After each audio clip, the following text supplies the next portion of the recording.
54 বছর পর জামাত ইসলামীর 1971 সালের অবস্থানের এক ধরনের আন্তর্জাতিক স্বীকৃতি মিলছে বলা যায়। প্রশ্ন হচ্ছে জামাত শিবির খুশি কিনা তাতে? না, খুশি হওয়ার কথা নয়, কিন্তু বিষয়টা অনেকটা ইন্টারেস্টিং। হ্যাঁ, এই বিষয়টা একদিকে আমাদের স্বাধীনতা সার্বভৌমত্বের জন্য হুমকি স্বরূপ, আমাদেরকে সোচ্চার থাকতে হবে, এ বিষয়ে আমাদের প্রতিবাদ অব্যাহত থাকবে।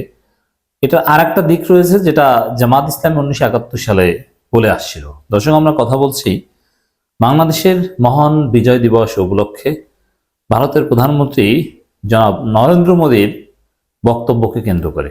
জনাব নরেন্দ্র মোদী, আপনারা জানেন, তার ফেসবুক পোস্টে 16ই ডিসেম্বরকে ভারতের বিজয় দিবস হিসেবে উল্লেখ করেছে। এটা ডেফিনেটলি বাংলাদেশের জন্য উদ্বেগজনক। 16ই ডিসেম্বর আমাদের, স্বাধীন হয়েছে আমরা, আর তাদের বিজয় দিবস তারা উদযাপন করছে।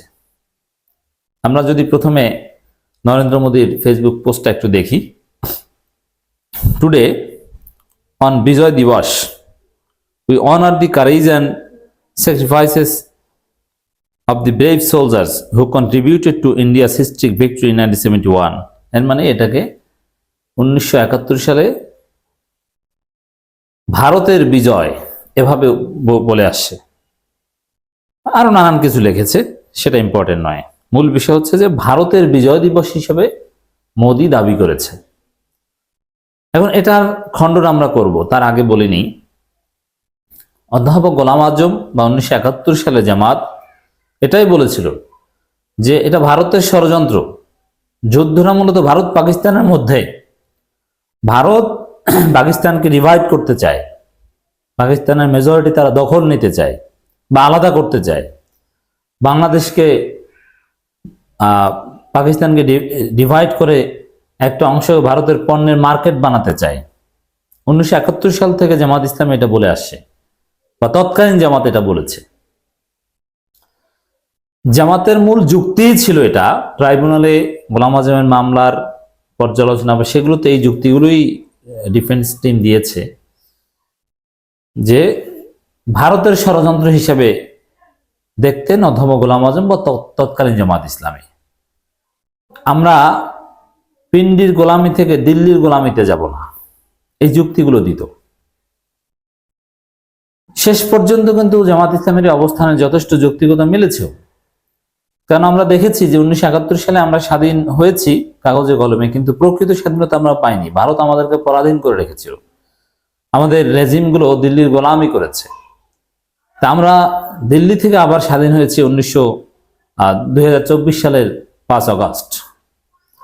অতএব জামাত ইসলামী বা অধ্যাপক গোলাম আজম 1971 সালে যে যুক্তিগুলো দিয়েছিল যে এটা ভারতের যুদ্ধ, ভারত পাকিস্তানের বিরুদ্ধে ষড়যন্ত্র করছে, ইত্যাদি ইত্যাদি, নরেন্দ্র মোদীর বক্তব্যে কিন্তু সেই 1971 সালের জামাত ইসলামীর অবস্থানের এক ধরনের আন্তর্জাতিক স্বীকৃতি মিলেছে। এটা একটা দিক নরেন্দ্র মোদীর এই বক্তব্যে। কিন্তু এতে জামাত শিবির খুশি নয়, কারণ বর্তমান জামাত ইসলামী বা শিবির এরা স্বাধীনতায় বিশ্বাসী। ভারত কি করেছে কি করেনি এটা আলাদা বিষয়। 1971 সালে আমাদের স্বাধীনতা যৌক্তিক ছিল, আমাদের আলাদা হওয়া, স্বাধীন হওয়াটা প্রয়োজনীয় ছিল, এটা জামাত মনে করে। অতএব নরেন্দ্র মোদীর বক্তব্যে জামাত খুশি নয় যে এটাকে ভারতের বিজয় বলেছে নরেন্দ্র মোদী, অথচ অধ্যাপক গোলাম আজম তো এটাকে ভারতের বিজয় বলেছিল, অতএব ঠিকই তো বলেছে। না, তারা খুশি নন। বরং জামাত শিবিরের লোকজন আমি দেখেছি তারা নরেন্দ্র মোদীর বক্তব্যের বিরোধিতা করছে, নানান যুক্তি দিয়ে বিরোধিতা করছে। এবার আসি, আমরা মোদীর বক্তব্যের জবাব দিব। আমরা প্রথমে যেটা বলতে চাই, 1971 সালে যুদ্ধ করেছে বাংলাদেশের মানুষ। ভারত ছিল সহযোগী, সাহায্যকারী। তারা পলিটিক্যাল অ্যাসাইলাম দিয়েছে বাংলাদেশের জনগণকে, তারা ট্রেনিং দিয়েছে, অনেক কিছু করেছে। আর সেটা কেন করেছে? একান্তই তাদের স্বার্থে। আন্তর্জাতিক রাজনীতিতে স্বার্থ ছাড়া কিছু হয় না। এখানে মানবিকতা বোধ, কারো অধিকার, এগুলো হয় না। সর্বোচ্চ কথাই হয়, কাজে হয় না। যেমন ফিলিস্তিনিদের পক্ষে আমরা অনেক কথা বলি, বাংলাদেশের সরকারও বলে, জনগণও বলে, কিন্তু ওটা কথার মধ্যে। বাংলাদেশ ফিলিস্তিনিদের পক্ষে যুদ্ধ করুক, এই যে আরব দেশগুলো এত টাকা পয়সা আছে, ফিলিস্তিনিদের পক্ষে যুদ্ধ করে না। যার স্বার্থ আছে সে করে, আসলে স্বার্থ ছাড়া কিছু চলে না, এমনকি এই প্যালেস্টাইনের মতো ধর্মীয় ইস্যুও চলে না। আর 1971 সালের বাংলাদেশের মুক্তিযুদ্ধে ভারত স্বার্থ ছাড়া কাজ করবে এটা তো অকল্পনীয় ছিল। অতএব ভারত আমাদের সহযোগী ছিল তাদের স্বার্থে, তাদের স্বার্থ আর আমাদের স্বার্থ, আমাদের স্বার্থ ছিল স্বাধীন হওয়া, মিলে গিয়েছে, দ্যাটস ইট, আর কিছু না। অতএব আমাদের মানুষ জীবন দিয়েছে, বলা হয়ে থাকে 30 লক্ষ জীবন দিয়েছে, 2 লক্ষ মা বোন ইজ্জত দিয়েছে। এক্স্যাক্টলি ফিগার ওটা না হলো মানুষ জীবন দিয়েছে, এটা তো সত্য। সেই প্রেক্ষিতে ভারত সহযোগিতা করে তাদের নিজেদের দাবি বিজয় দাবি করা, এটা বাংলাদেশের স্বাধীনতা সার্বভৌমত্বের উপর আঘাত এবং বাংলাদেশের মুক্তিযুদ্ধকে অপমান করা। অতএব আমরা নিন্দা জানাই এবং বাংলাদেশ সরকারের পক্ষ থেকে মোদির এই বক্তব্যের প্রতিবাদ জানাতে হবে যে কেন বাংলাদেশের স্বাধীনতা সংগ্রামকে এভাবে ছোট করলো, মুক্তিযোদ্ধাদের ছোট করলো, বাংলাদেশিদের আত্মত্যাগকে কেন এটা এভাবে খাটো করলো।